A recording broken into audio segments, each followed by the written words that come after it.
The crystal champagne flute felt impossibly heavy in Liam's hand. Around them, the grand ballroom of the Atherton Grand Hotel shimmered, a sea of curated elegance he had paid for in its entirety. 200 guests, a constellation of the Prestons' social circle, watched with indulgent smiles as his new wife, Chloe, stood to give her toast. Her dress, a cascade of Italian lace he'd flown in, caught the light from the chandeliers, making her appear ethereal, angelic. She was the picture of a perfect bride. He was, in the eyes of everyone present, the luckiest man in the world.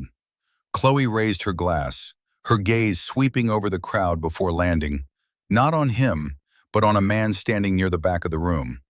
Julian, her ex, the one she'd sworn was a ghost of the past. A collective, almost imperceptible shift occurred in the room's atmosphere, a subtle drop in pressure that precedes a storm. Liam felt it in his bones. "I want to thank everyone for coming to share this incredible day with us," Chloe began, her voice smooth as silk. "And I want to thank my wonderful parents, Eleanor and Robert, for everything." She smiled at them, a private, shared glance that Liam had never been a part of. "And of course, I want to thank Liam." Her eyes finally met his. In them, he saw not the warmth of a new bride, but a flicker of something akin to pity. It was an expression he had grown accustomed to over the past 2 years, an expression that always made him feel like a project she had graciously taken on. "Liam, you are the kindest man I have ever known," she continued, the words feeling rehearsed, hollow. "You are stable, and you are good. You've given me a life of security I never thought possible." A few people awed softly. Liam's best man, Marcus, caught his eye from a nearby table, his brow furrowed in concern. Liam gave a slight, almost invisible shake of his head. "It's fine." But it wasn't. Chloe took a breath, turning her gaze back toward the rear of the ballroom, back toward Julian. The air grew thick with unspoken history. "When you plan a wedding," she said, her voice taking on a dreamy, distant quality, "you're forced to think about your past and your future. You think about the choices you've made, the paths you've taken." She paused, a dramatic beat that held the entire room captive. Liam felt his heart begin a slow, heavy drum against his ribs. He knew, with a certainty that was as cold and hard as granite, what was coming next. He had seen the architecture of this disaster for months, had noted every flawed joist and cracked foundation, but had hoped against all reason that the structure would hold. And in doing that, Chloe's voice trembled with manufactured emotion, "I realized something. I realized that while I care for Liam deeply, and I do." She looked at him again, her expression now one of strained apology, as if she were about to admit to breaking a favorite vase. My heart has always and will always belong to someone else." A collective gasp swept through the room. It was a sound of pure, unadulterated shock and scandal. All eyes darted from Chloe to Liam and then to Julian, who stood frozen, a deer caught in the blinding headlights of a confession he had likely orchestrated. Chloe, seemingly empowered by the drama, pressed on. "Julian, I was wrong to let you go. I was scared. I chose safety over passion. And seeing you here tonight, I know I can't live a lie." She held her champagne flute higher, not a toast, but a declaration. "I love you, Julian." The silence that followed was a living entity. It was absolute, profound, and suffocating. In that silence, every private doubt Liam had ever harbored, every condescending remark from her parents he had swallowed, every time he had felt more like a bank account than a fiancé, coalesced into a single, diamond-hard point of clarity. He saw the last 2 years not as a love story, but as a long, meticulously documented business transaction in which he was the sole investor. His own parents had passed away years ago. Marcus was his only real family in the room. He saw the fury in his friend's eyes, a mirror of the humiliation churning in his own gut. But on Liam's face, there was nothing. No rage, no tears, no shock. There was only a quiet, profound stillness. He had been a fool. He had wanted so badly to believe in the simple goodness of a family, in the love of a woman he'd chosen, that he had willingly ignored the blaring alarms. Slowly, deliberately, he placed his champagne flute on the table. The small click of glass on linen was deafening in the void. He then reached into the inner pocket of his tuxedo, a custom piece they had mocked for being unfashionably understated, and removed a small, leather-bound keychain. On it were two keys. One was for the sprawling, five-bedroom colonial he had purchased for them 6 months ago, the house Chloe had deemed merely adequate. The other was for the brand-new luxury SUV parked in its garage, the one she'd complained wasn't the right shade of silver. He placed the keychain next to the flute, a final, silent offering on an altar of his own making. Then he stood up. His chair didn't scrape. His movements were fluid, economical. He adjusted the lapels of his jacket, his posture ramrod straight. He didn't look at Chloe. He didn't look at her stunned parents, Robert and Eleanor. He didn't look at Julian. He looked straight ahead, at the gilded double doors at the far end of the ballroom.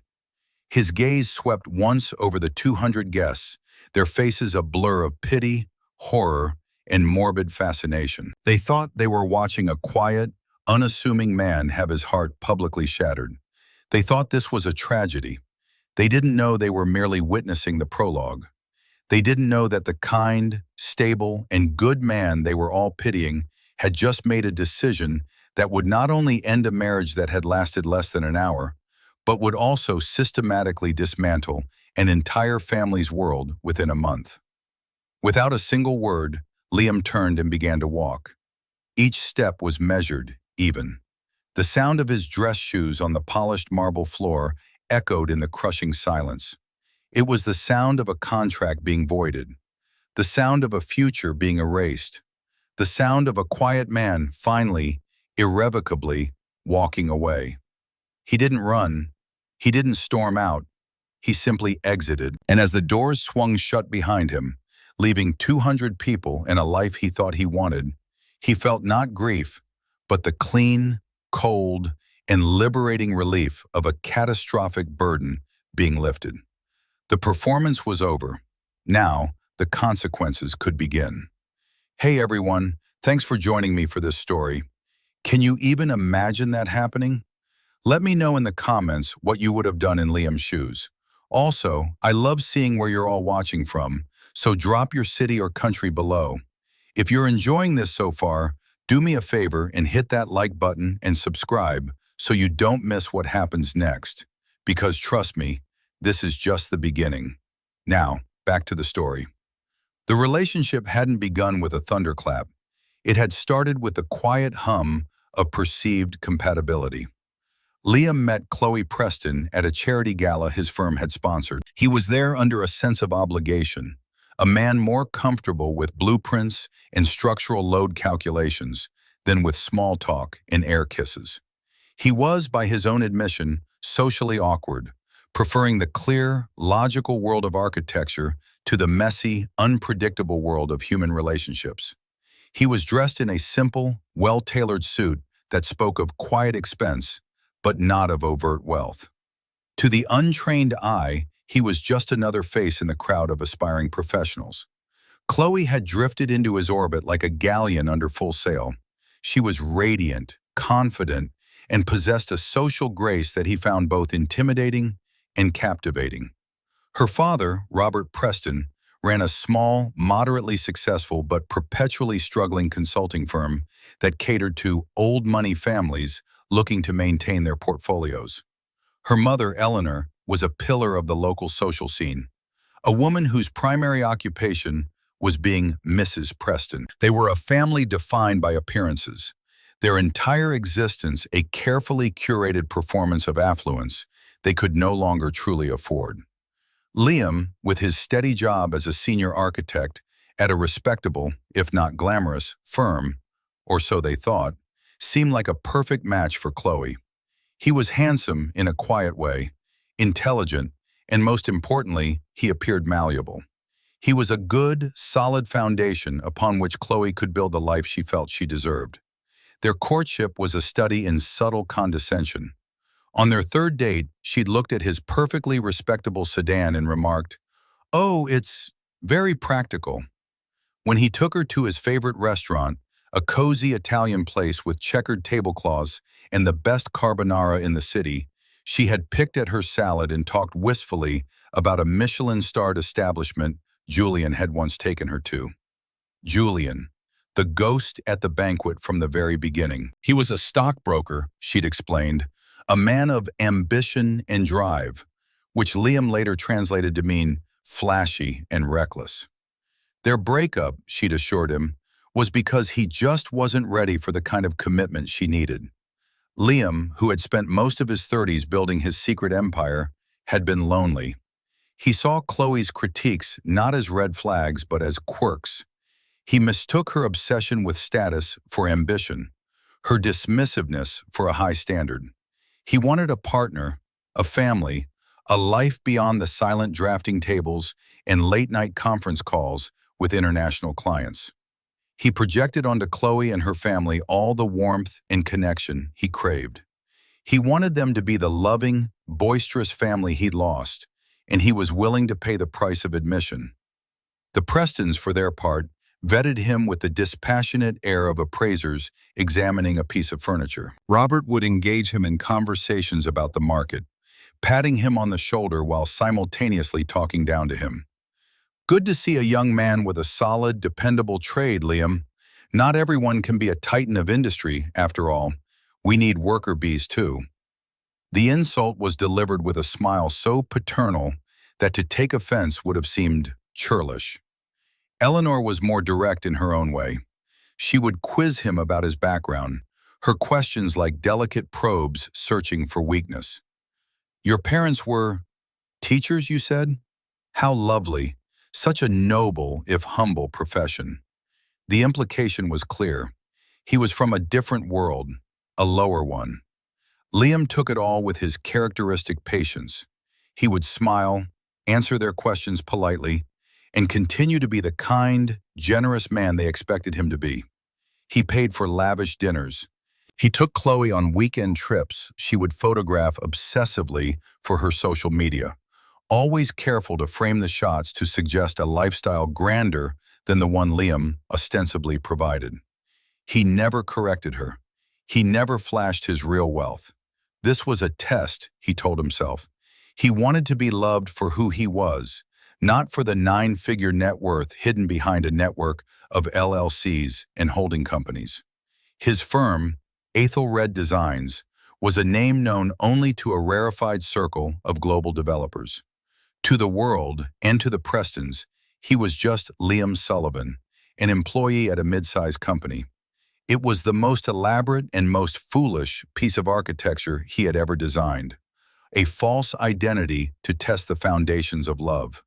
He proposed after a year and a half on a trip to the coast he had entirely funded. Chloe's acceptance felt less like an enthusiastic yes and more like a decision that had been reached by a committee, the committee being her parents. They had, after a thorough cost-benefit analysis, approved the merger. Liam was a stable asset he would provide, and provide he did. He soon learned that the Prestons' carefully constructed world was a house of cards. Robert's business was drowning in debt, a fact he hid behind a veneer of blustering confidence. Their grand family home was mortgaged to the hilt.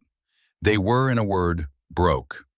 Liam, wanting to be the hero, the provider, began to quietly solve their problems. He helped Robert secure a new lease for his office space in a prestigious downtown building, neglecting to mention that the building's new owner was a company he controlled. He helped with a small business loan to keep the firm afloat, funneling his own money through a third-party lender. He was propping up their entire existence, and they accepted his generosity as their due. They saw it not as kindness, but as his appropriate investment in their family's brand, a brand he was lucky to be buying into. He was paying for the privilege of being their son-in-law, and they were the gatekeepers of a status he should have been grateful to acquire. The dynamic was set. He was the provider, and they were the deserving recipients. It was a foundation of deep, systemic rot, and he was about to build a marriage on top of it. The planning of the wedding was where the humiliation went from subtext to text. It became a daily exercise in biting his tongue. The Prestons and Chloe formed a united front, a tribunal of taste and expense before which Liam was repeatedly summoned to be judged and ultimately to pay. "The Atherton Grand, darling," Eleanor had announced one afternoon, as if there were no other option. "It's simply the only place to be married. The Vanderbilts held a gala there last spring." Liam, looking at the preliminary budget, had gently suggested a beautiful and far more personal vineyard estate he knew. "It's more intimate," he'd said, "and the scenery is breathtaking." Chloe had exchanged a look with her mother, a silent communication that spoke volumes. "A vineyard, Liam? It's a bit rustic, don't you think? A bit common. We're not hosting a barn dance." Robert had chimed in, clapping Liam on the back with that infuriatingly condescending warmth. "Got to think about appearances, my boy. The guest list demands a certain level of sophistication. Can't have my associates thinking we're cutting corners." So the Atherton Grand it was. Liam signed the contract, the number at the bottom containing more zeros than his supposed annual salary. He transferred the funds from an account they didn't know existed, and they chalked it up to him having good savings. Every decision was a battle he was destined to lose. The flowers, the catering, the seven-piece band. Each choice was presented to him not for his input, but for his financial approval. He was an ATM with a tuxedo. His own small requests were swatted away like gnats. He'd wanted to include his late mother's favorite flower, lily of the valley, in the arrangements. Eleanor had wrinkled her nose. "It's a lovely, simple flower, Liam, but it's not very impactful. We need a statement. Orchids, I think. Thousands of them." He'd wanted to serve the carbonara from his favorite Italian place as a late-night snack for the guests. Chloe had laughed, a light, tinkling sound that grated on his nerves. "Darling, no, we can't have people eating peasant food at a black-tie wedding." The most painful moment came with the purchase of the house. He had spent months searching for the perfect property. The Colonial on Maple Drive was a masterpiece of classic architecture. A solid, dignified home with a sprawling backyard shaded by 100-year-old oak trees. It was a place to build a life, to raise children. He bought it outright, in cash, through one of his holding companies, preparing to transfer the deed into both his and Chloe's names after the wedding. He'd brought her to see it, his heart full of nervous excitement. He imagined her running into his arms, thrilled at the beautiful future he was laying at her feet. He'd presented her with the keys on the front porch. She'd taken them, her expression unreadable. She walked through the empty rooms, her footsteps echoing on the hardwood floors. "It's nice," she'd said finally, standing in the middle of the cavernous living room. "It's very suburban." She ran a hand along a windowsill. "It's going to need a lot of work, of course. The kitchen is dated, and the master bath is tiny." She looked at him, a critical glint in her eye. "Did you get a good deal on it?" He felt something inside him, a small, hopeful flame, flicker and die. He had just given her a multi-million-dollar home, debt-free, and she was appraising it like a used car. "I thought it had good bones," he'd said quietly. "The bones are fine," she'd conceded, "but the face needs a lot of help. We'll have to hire a top-tier designer. Julian's mother used one who was just fabulous." Julian again. Always Julian, a yardstick against which he was constantly measured and found wanting. He swallowed his disappointment, reminding himself that she was used to a certain aesthetic. He would give her the renovation budget she wanted. He would give her anything. He just wanted her to be happy. He just wanted her to, one day, look at him with the same admiration she seemed to have for a ghost. Throughout the process, he held on to his dignity with a white-knuckled grip. He was patient. He was accommodating. He was endlessly, exhaustingly generous. And all the while, he was documenting. Every condescending email from Eleanor, every exorbitant invoice he paid, every time Chloe made him feel small and uncultured, he saved it all. Not in a folder on his computer, but in a cold, clear, and increasingly crowded corner of his mind. It was the list of grievances, the architect's snag list for a relationship that was structurally unsound from the very beginning.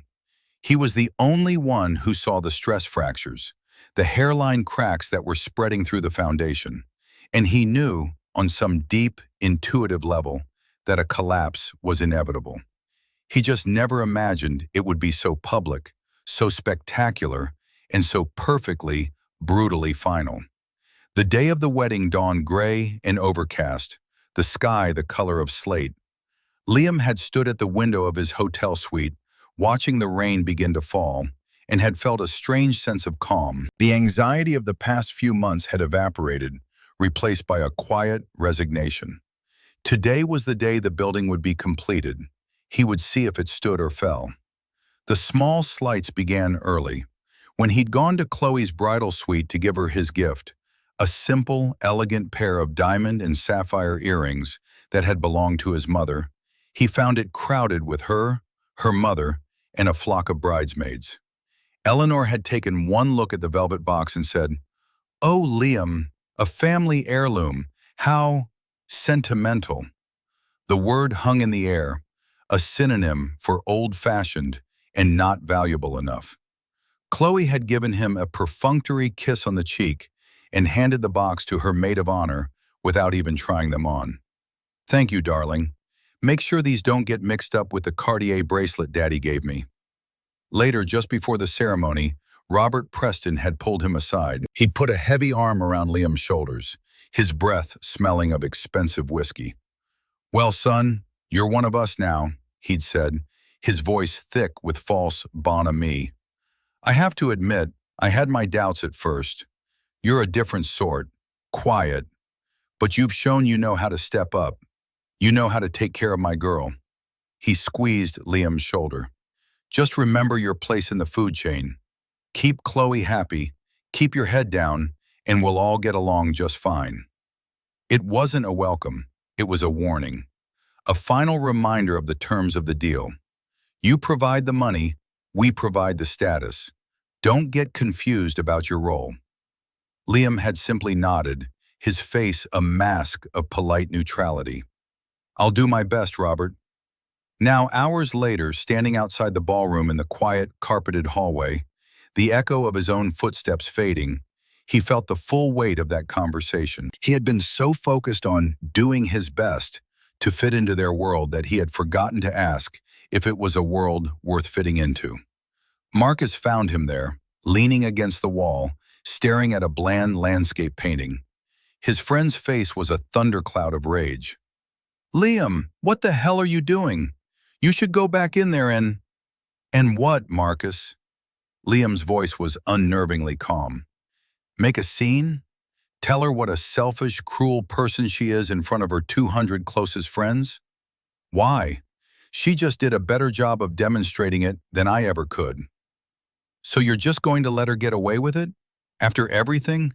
The money, the house, the sheer goddamned humiliation?" Liam finally looked at his friend. For the first time that night, a flicker of emotion crossed his face. Not anger, but a deep, weary sadness. "Getting away with it? Marcus, she just handed me the greatest gift I could ever ask for." "What are you talking about?" "She just blew up your life." "No," Liam said, pushing himself off the wall. "She just gave me my life back." He started walking toward the elevators, his stride purposeful. "She thinks she chose passion over safety. She thinks she made a brave, romantic choice for love." He let out a short, humorless laugh. "She has no idea what she's chosen. She has no idea what she's just thrown away." Marcus hurried to keep up. "What are we doing?" The elevator doors opened, and Liam stepped inside, holding the door open button. "We're going to your office," he said, his voice dropping, taking on the crisp, decisive tone he used in his own boardroom. "Call your associate, the one who handles the LLCs. Tell her to get ready. The Aethelred Protocol is now in effect." Marcus's eyes widened in understanding. The Aethelred Protocol was their code for a complete and total asset retrieval. It was a scorched earth strategy they had developed for hostile takeovers or dissolving partnerships with bad faith actors. It had never been intended for a marriage. "Liam, are you sure?" Marcus asked, his voice now hushed. This is total." Liam met his friend's gaze in the polished brass of the elevator doors. His own face looked back at him, a stranger in a tuxedo. But the eyes were his own, and they were clear and resolute. "She wanted a man of ambition and drive, Marcus," Liam said softly as the doors began to close, sealing them in. "She's about to find out what that really looks like." Back in the ballroom, the initial shock had begun to curdle into a chaotic buzz. Chloe stood frozen for a moment before bursting into theatrical tears. Julian, seeing his cue, rushed to her side, enveloping her in a protective embrace. Eleanor and Robert hurried to their daughter, shooting venomous glares at the empty space where Liam had been sitting. "The nerve of him," Eleanor hissed, loud enough for the nearest tables to hear. "Just walking out like that. No decorum, no class." "He's just embarrassed," Robert blustered, trying to regain control of the room. "He's overreacting. Give him a night to cool off. He'll come to his senses." They truly believed it. They believed Liam was a simple man, wounded and confused, who would eventually swallow his pride and come back. Because where else would he go? What else did he have? They saw his quietness as weakness, his generosity as a sign of his desperate need for their approval. It never occurred to them, not for a single moment, that his quietness was observation, and his generosity was a choice he had just rescinded.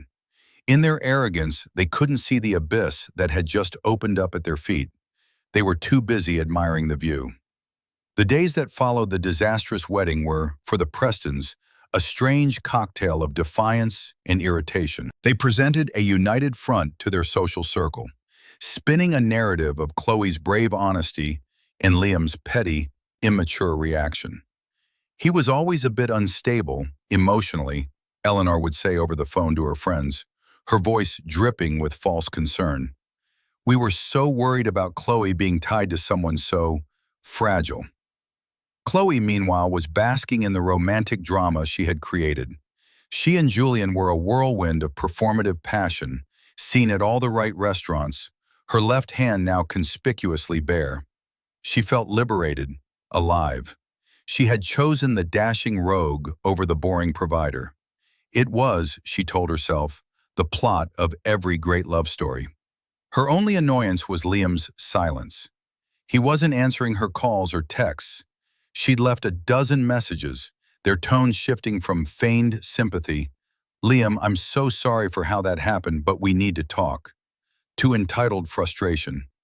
"Liam, this is ridiculous. You need to call me so we can sort out our finances." She wanted to settle accounts, which in her mind meant figuring out how much of a settlement she was owed for her emotional distress and the public embarrassment. She assumed he would be eager to pay her to go away quietly. Robert, too, was growing impatient. "The coward is hiding," he grumbled over breakfast 3 days after the wedding. "Probably holed up in some cheap motel feeling sorry for himself. Well, he can't hide forever. There are bills to be paid." He was referring, of course, to the final, staggering invoice from the Atherton Grand, which had arrived that morning. The first crack in their smug facade appeared on a Tuesday. Eleanor and Chloe were having their weekly lunch at Le Jardin, their favorite upscale bistro. When the bill came, Eleanor presented her platinum credit card with a customary flourish. The waiter returned a few minutes later, his expression apologetic. "I'm very sorry, Mrs. Preston," he murmured, "but the card has been declined." Eleanor stared at him, aghast. "That's impossible. There must be a mistake." Run it again. He did. The result was the same. A flush of angry embarrassment crept up Eleanor's neck. She fumbled in her purse for another card, a secondary one she rarely used. Declined. Chloe, annoyed, tossed her own card on the table. Declined. This is absurd, Eleanor snapped, her voice drawing stares from adjacent tables. I'm calling the bank right now. She spent 10 minutes on hold, her foot tapping a furious rhythm on the floor. When a customer service representative finally answered, the conversation was short and mystifying. Yes, Mrs. Preston, I see the account, the polite voice on the other end said. It looks like the primary account holder has closed the line of credit. The primary? What are you talking about? My husband is the primary account holder. There was a pause, the sound of typing. No, ma'am. The primary account holder for this entire family of accounts is listed as a Mr. Liam Sullivan. Eleanor's hand, holding her phone, began to tremble. That can't be right. He was just an authorized user on my husband's account. I'm sorry, ma'am, but my records are clear. Mr. Sullivan was the guarantor and the primary funding source for these cards. He exercised his right to close the accounts this morning. Is there anything else I can help you with? Eleanor hung up without another word. The blood had drained from her face. Chloe looked at her, irritated. What is it, Mother? Did you forget to pay the bill? Eleanor's voice was a strained whisper. Liam, he closed the accounts. He was the primary holder. Chloe scoffed. How is that possible? He must have lied on the application. Daddy will sort it out. But for the first time, a seed of doubt was planted. How could Liam, on his modest architect's salary, be the guarantor for their platinum-level credit lines? It didn't make sense. They ended up paying for their lunch in cash, scraping together the contents of their wallets like teenagers. It was a small humiliation, but it was a harbinger of the storm to come. That evening, the second, much larger crack appeared. Robert came home, his face ashen. He was holding an official-looking envelope. It was a notice of eviction. What is this? Eleanor asked, her voice shrill with anxiety. It's from the building management, Robert said, his voice hollow. For the office, they're terminating our lease. We have 30 days to vacate. Terminated? They can't do that. We have a 5-year lease. Apparently, Robert said, sinking into an armchair, the building was sold 3 months ago to some anonymous LLC. The new owners are exercising a clause in the lease for redevelopment purposes. Eleanor's mind was racing, connecting dots she didn't want to connect. The lease. Liam helped you get that lease, didn't he, after your old landlord raised the rent? He did more than help, Robert admitted, his voice barely audible. The rent here is half the market rate. He said he knew the building manager, that he got us a special deal. And the business loan, Chloe said, speaking up for the first time, the doubt in her mind now growing into a sickening dread. The one that saved the company last year.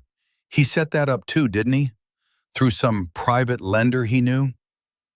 A heavy silence fell over the opulent living room. The three of them looked at each other, the same terrifying question reflected in their eyes.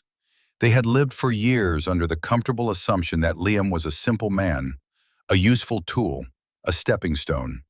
They had viewed his generosity as a symptom of his social climbing, his desire to be one of them. Now a different, monstrous possibility began to emerge. What if his generosity wasn't about them at all? What if the money wasn't just good savings? What if the man they had dismissed as a humble worker bee was something else entirely? The foundations of their world were groaning. The reality they had constructed was beginning to feel like a movie set, and someone had just started to dismantle it from behind the scenes. The secure, stable life Liam had provided, the one Chloe had so carelessly mocked in her wedding toast, was revealing itself to be the only thing holding them up. And he had just walked away, taking the scaffolding with him. The freefall was just beginning. The dominoes began to fall with an unnerving speed and precision. Each one was a carefully calculated move, executed with the dispassionate logic of a chess master dismantling an opponent's defenses. While the Prestons were reeling in confusion, Liam was in a quiet, glass-walled conference room in Marcus's downtown law office, calmly directing the storm. He was not the heartbroken, fragile man they imagined. He was focused, his voice low and steady as he issued instructions. The credit lines are closed. Good. What's the status of the Preston Consulting lease? Marcus's associate, a sharp young woman named Anya, tapped on her tablet. The eviction notice was delivered this afternoon, Mr. Sullivan. The LLC that owns the building, Ethelred Properties 3, has formally terminated the lease. They have 30 days. And the loan to Preston Consulting? Liam asked, looking at a spreadsheet projected onto the wall. The lending entity, Northgate Capital, another of your LLCs, has called the loan due, Marcus supplied, citing a breach of the good faith clause given Mr. Preston's fraudulent misrepresentation of his company's solvency. The full balance of $2.5 million is due immediately. We'll begin asset seizure proceedings by the end of the week. Liam nodded, his face impassive. The vehicles? The title for Chloe's SUV is held by Ethelred Fleet Services, Anya said. We've flagged it for repossession. The dealership has been notified of the payment default. It should be gone by tomorrow morning. Mr. and Mrs. Preston's cars are leased. We've simply instructed the leasing company that our corporate guarantee has been withdrawn. They'll be in touch. Liam leaned back in his chair, steepling his fingers. He felt a grim sense of finality, but no pleasure. This wasn't revenge. It was a correction, a rebalancing of the scales. He had invested in a partnership, and the other party had publicly and deliberately dissolved it. He was simply liquidating his assets. The final and largest asset was the house on Maple Drive. The house, Liam said, his voice softer. The deed is still held by Maple Holdings, LLC. Correct, Marcus confirmed. It was never transferred to her name. We can have them out in 30 days. Liam was silent for a long moment, staring at the picture of the beautiful colonial house on the screen. He thought of the oak trees in the backyard, the way the morning light hit the foyer. He had pictured a life there. He had pictured children's laughter echoing in those empty rooms. A pang of what might have been went through him, sharp and quick. He pushed it down. No, he said finally. Not yet. Let them stay there for now. Marcus looked at him surprised. Liam? Why? Because I want her to understand, Liam said, his voice cold and clear. I want them all to understand what it is they've lost. I want them to sit in that house, the house she called adequate, and feel its walls closing in on them. I want them to realize they are living on my charity. And then, when they have finally grasped the full scope of their situation, we will take it back. It was the one truly calculated emotional move in his otherwise clinical strategy. It was the architectural equivalent of leaving one load-bearing wall in place just to watch the inhabitants wonder when it, too, would finally give way. The next morning, Chloe woke to the sound of a tow truck in the driveway. She watched in disbelief from her bedroom window as her silver SUV, the one that wasn't the right shade, was hoisted up and driven away.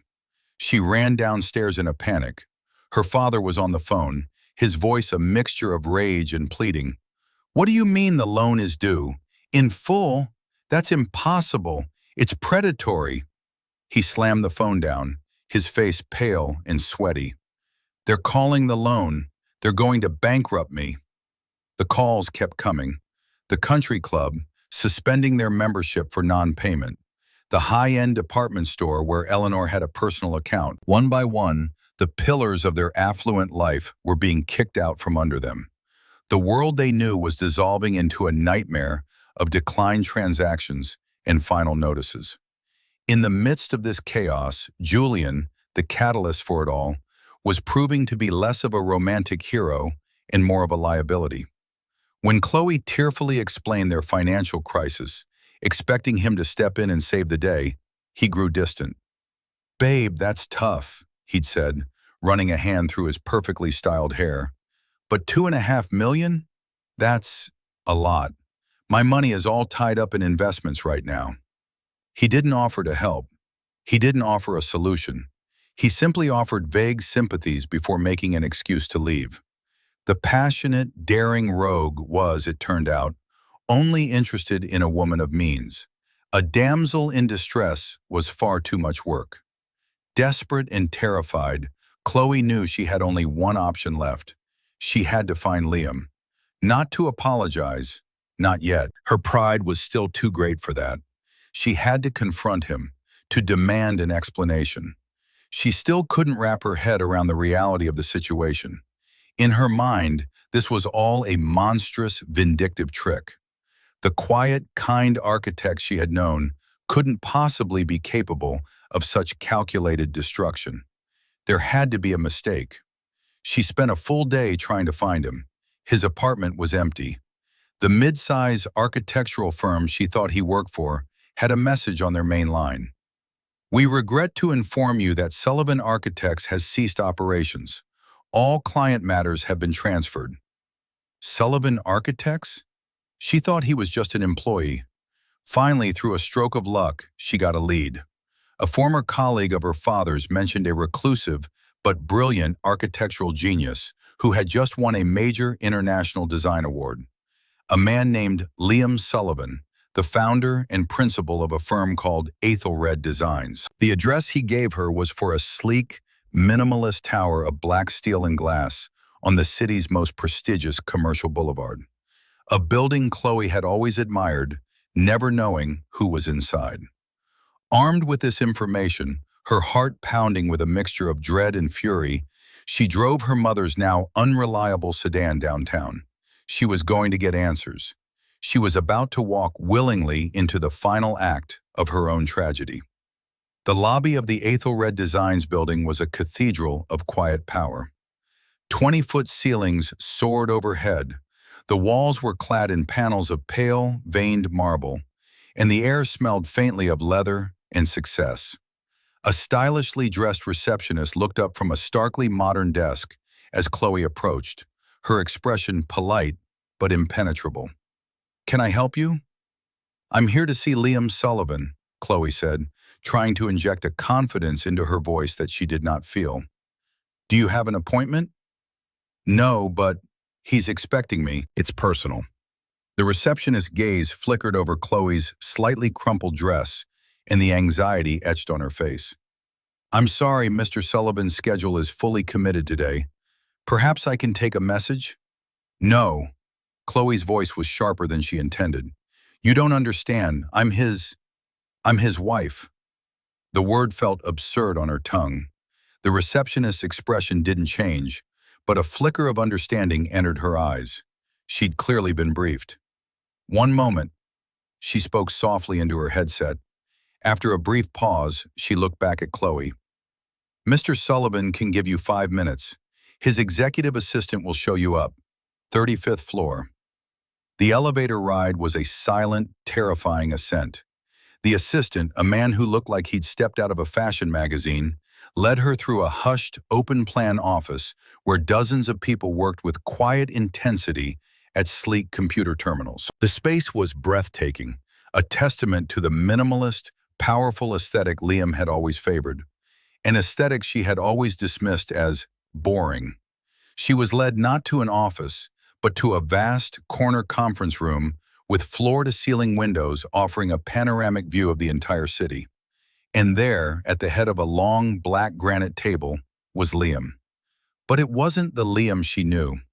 This man was not the quiet, accommodating partner who deferred to her every whim. This Liam was commanding, authoritative.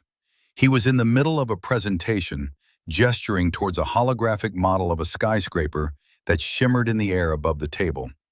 A group of serious-looking men and women, Japanese investors, she guessed from the translator murmuring beside them, were listening with rapt attention. He was wearing a dark gray suit that fit him like a second skin, and he moved with an easy, confident grace she had never seen before. He radiated power. It was the most attractive she had ever found him. and the realization hit her with the force of a physical blow. He saw her standing in the doorway. His eyes met hers, and they were cold. He said something in a low voice to the group, and they all nodded. He then gestured for Chloe to enter, his expression giving nothing away. "Chloe," he said, his voice the same calm, even tone she remembered. Yet it sounded entirely different in this context. It was the voice of a man in complete control. "Thank you for coming. We have a few things to discuss." He dismissed the investors with a polite nod, and they filed out of the room, followed by his assistant, who closed the heavy glass doors behind them, sealing the two of them in the silent, sunlit room. The city sprawled out beneath them like a map of her own ruined kingdom. "What is this, Liam?" she began, her voice trembling with a potent mix of fear and indignation. "What have you done?" "I haven't done anything," he replied, walking slowly over to the window, his back to her. "I have simply undone. I have reclaimed my assets." "Your assets? You've ruined my father. You've destroyed our lives. That money, the business. How?" He turned to face her, his expression still unreadable. "You and your family operated under a series of assumptions, Chloe. Your first assumption was that I was a man of modest means. Your second was that my generosity was a bid for your family's acceptance. Your third, and most fatal, was that I was weak." He walked over to the granite table and tapped its surface. "This firm, Ethelred Designs, is mine. I founded it 12 years ago. We are one of the most successful private architectural firms in the world. The projects you see out this window," he gestured to the skyline, "we had a hand in designing 7 of them. The money you and your family so casually spent was not my life savings. It was a rounding error in my quarterly profits." Chloe felt the floor drop out from beneath her. She sank into one of the expensive leather chairs, her legs suddenly unable to support her. The scale of her miscalculation was dawning on her, vast and terrifying. "Why?" she whispered. "Why would you hide all of that from me?" "Because I was a fool," he said, his voice devoid of self-pity. "I wanted to be loved for who I was, not for what I had. I wanted a partner who saw my character, not my balance sheet. I designed a test, and I paid a very high price to watch you fail it." The door to the conference room opened, and Marcus walked in, carrying a slim leather portfolio. He placed it on the table in front of Chloe and opened it. Inside were documents neatly tabbed: title deeds, loan agreements, credit card statements. It was the complete financial architecture of her family's fraudulent life. "As of this morning," Marcus said, his voice formal and cold, "Mr. Sullivan has liquidated all financial support for the Preston family. The loan to Preston Consulting is in default. The vehicles have been repossessed. The family credit lines are permanently closed." Chloe stared at the papers, her vision blurring. "The house," she managed to say, "the house on Maple Drive." Liam answered, his voice quiet but devastating. "The house belongs to a holding company I control. You and your parents have been living there as tenants at will. That tenancy is now terminated. You have 30 days to vacate the premises." The final wall had come down. She was speechless, stripped bare of all her arrogance and entitlement. In their place was a raw, gaping wound of humiliation. "You stood up at our wedding," Liam's voice cut through her shock, low and intense, "and you talked about choosing passion over safety. You painted me as the safe, boring choice, the man who could give you security, but not excitement." He leaned forward, placing his hands flat on the table, his eyes locking onto hers. For the first time, she saw not coldness, but a white-hot, controlled anger. It was terrifying. "You were so blinded by your own snobbery, by your pathetic obsession with appearances, that you couldn't see what was right in front of you. You had a man who was willing to give you the entire world, and you threw him away for the memory of a shallow stockbroker who wouldn't give you the time of day if you weren't wearing designer shoes." He picked up a single sheet of paper from the portfolio. It was a copy of the catering bill from the wedding. He slid it across the table to her. You worried about serving peasant food at our wedding. That single meal cost more than the car your father drives. I paid for it. He slid another paper. Your dress, the one you just had to have from Milan. I paid for it. Another. The 200 guests your parents insisted on inviting, 90% of whom I had never met. I paid for them. He straightened up, his voice dropping back to its calm, measured cadence. The effect was chilling. You didn't just humiliate a man, Chloe. You publicly repudiated a deal you and your family had benefited from immensely. You held a press conference to announce your own breach of contract. All I am doing now is enforcing the penalty clauses. He looked at her, a long, final appraisal. She was no longer the radiant, confident woman he had once been captivated by. She was small, broken, and finally, devastatingly, aware. The irony, he said with a sigh, is that you were right. You did choose passion over safety. You just had no idea how much safety you were giving up. He turned and walked back to the window, looking out at the city he had helped to build. Marcus will show you out. Goodbye, Chloe. The word was so simple, so devastating, so final. It wasn't an angry shout. It was the quiet closing of a vault door, sealing away a past that no longer existed. Chloe sat frozen in the chair, the enormity of her loss crashing down on her not in waves, but as a single, crushing weight. She had traded a kingdom for a trinket, and now she had nothing. The fallout was swift and brutal. The 30 days Liam had granted them passed in a blur of frantic packing and mounting panic. The house on Maple Drive, which had once felt merely adequate to Chloe, now seemed like a lost paradise. Every spacious room, every polished floorboard was a monument to her catastrophic mistake. Movers, hired with the last of their liquid cash, carted away their expensive furniture to a storage unit they couldn't afford for long. They found a cramped, two-bedroom apartment in a rundown building on the far side of town. The walls were thin, the carpets were stained, and the air smelled of stale cooking oil and regret. For Eleanor, who had built her entire identity around her home and her social standing, the move was a death sentence. She spent her days sitting in the dim living room, staring at the peeling paint, a ghost haunting the ruins of her own life. Robert Preston did not handle the collapse well. The loss of his company, the public humiliation, the sheer vertigo of his fall from grace, broke him. He, who had always blustered and preached about strength and appearances, retreated into a shell of bitter silence, punctuated by fits of impotent rage. His associates no longer returned his calls. The world he had navigated with such misplaced confidence had vanished, and he had no idea how to exist in this new, harsher reality. For Chloe, the experience was like being plunged into ice water. The life of effortless privilege she had taken for granted was gone. Her friends, the ones who had flocked to her dramatic love story, evaporated once the drama involved poverty instead of passion. Julian had sent her a single text. Sorry to hear about your troubles. Wish you the best. He then blocked her number. The grand passion she had chosen had revealed itself to be a shallow transaction, and her currency was gone. Reality came for her in the form of a stack of bills in an empty refrigerator. With her father incapacitated by depression and her mother lost in a fog of despair, the burden of survival fell to her. She, who had never worked a day in her life, had to find a job. It was a humbling, brutal education. Her resume was a blank page.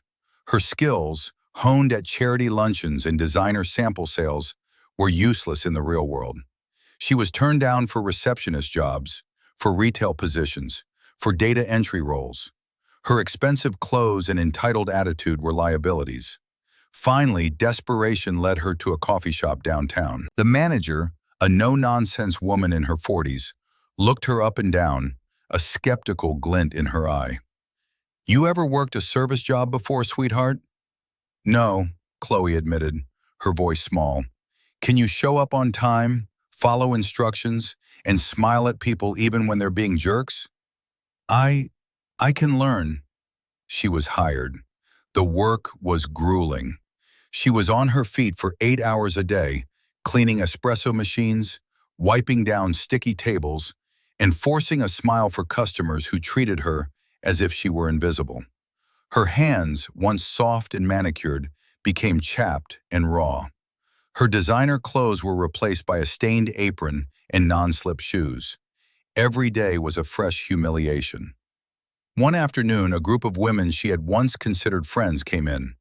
They saw her behind the counter, and their faces registered a flicker of shock, followed by pity and a cruel sort of amusement. They whispered to each other, ordered their lattes without making eye contact with her, and left a $1 tip. Chloe went into the back storeroom and wept, her body shaking with shame and fury. But slowly, painfully, something began to change within her. The daily grind, the enforced humility, began to chip away at the hard shell of her arrogance. For the first time in her life, she understood the value of a dollar earned through hard work.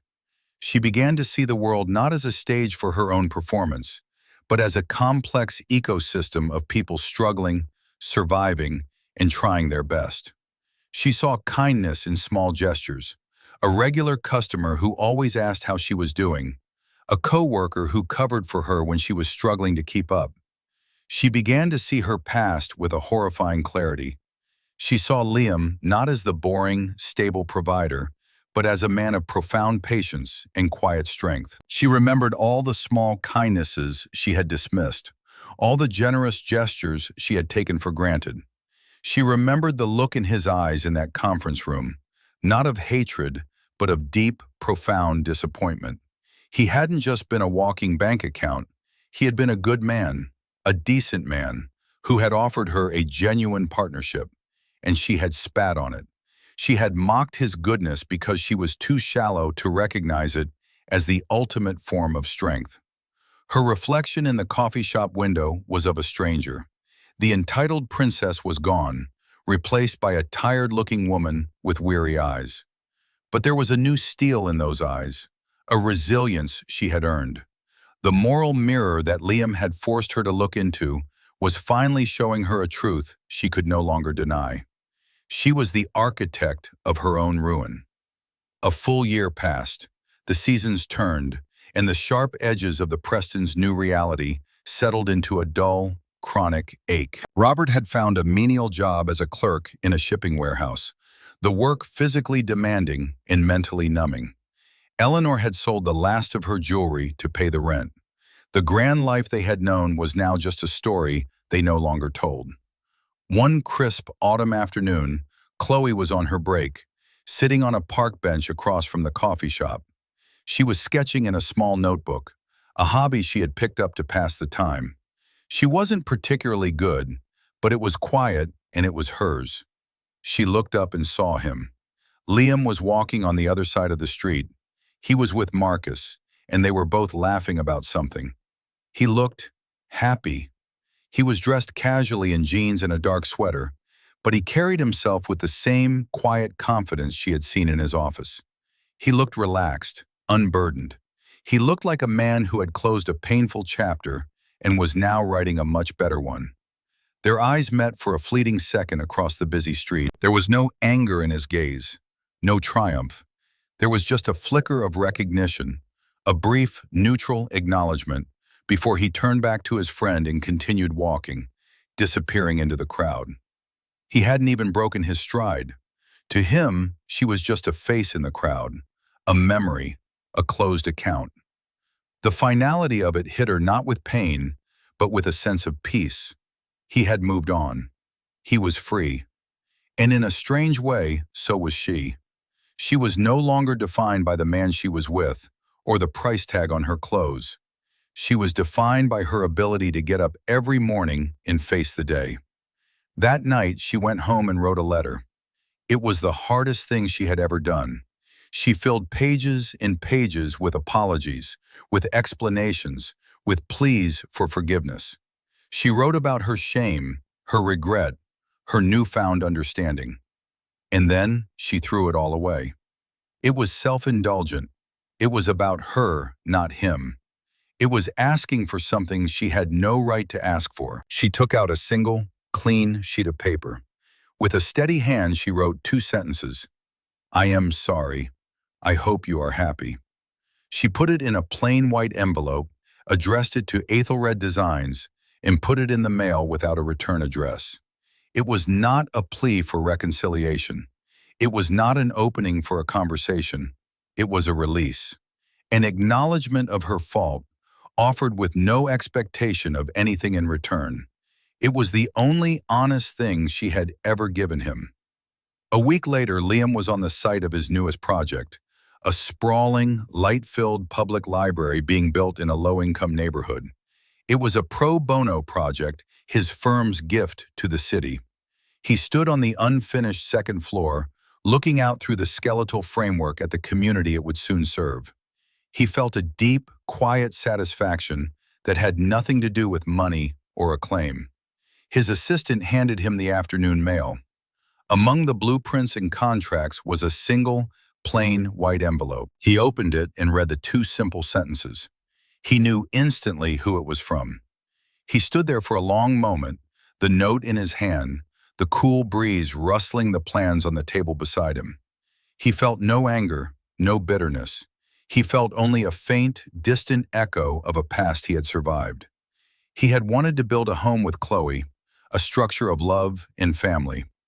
Instead, she had forced him to demolish a dangerous illusion and build something far more important in its place, a life of integrity, peace, and purpose. He carefully folded the note and put it in his pocket.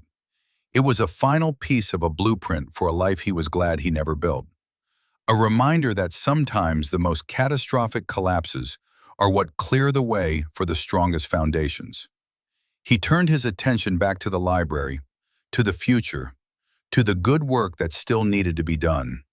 The past was finally and truly in the past. And so we come to the end of Liam and Chloe's story. It's a powerful reminder that true worth isn't about what you have, but who you are. Arrogance and a sense of entitlement can build a beautiful facade, but it takes character and integrity to build a life that can withstand a storm. Liam lost a wife, but he gained his self-respect and his freedom. Chloe lost everything she thought was important, only to find the small, painful beginnings of something real within herself. What do you think? Was the way Liam handled things justified, or was it too harsh? Let me know your thoughts in the comments below. I read every single one. Thank you for spending this time with me. If you found value in this story, please hit that like button, subscribe to the channel, and share it with someone who might need to hear it. Until next time, remember to be kind, be patient, but never, ever let anyone underestimate your worth.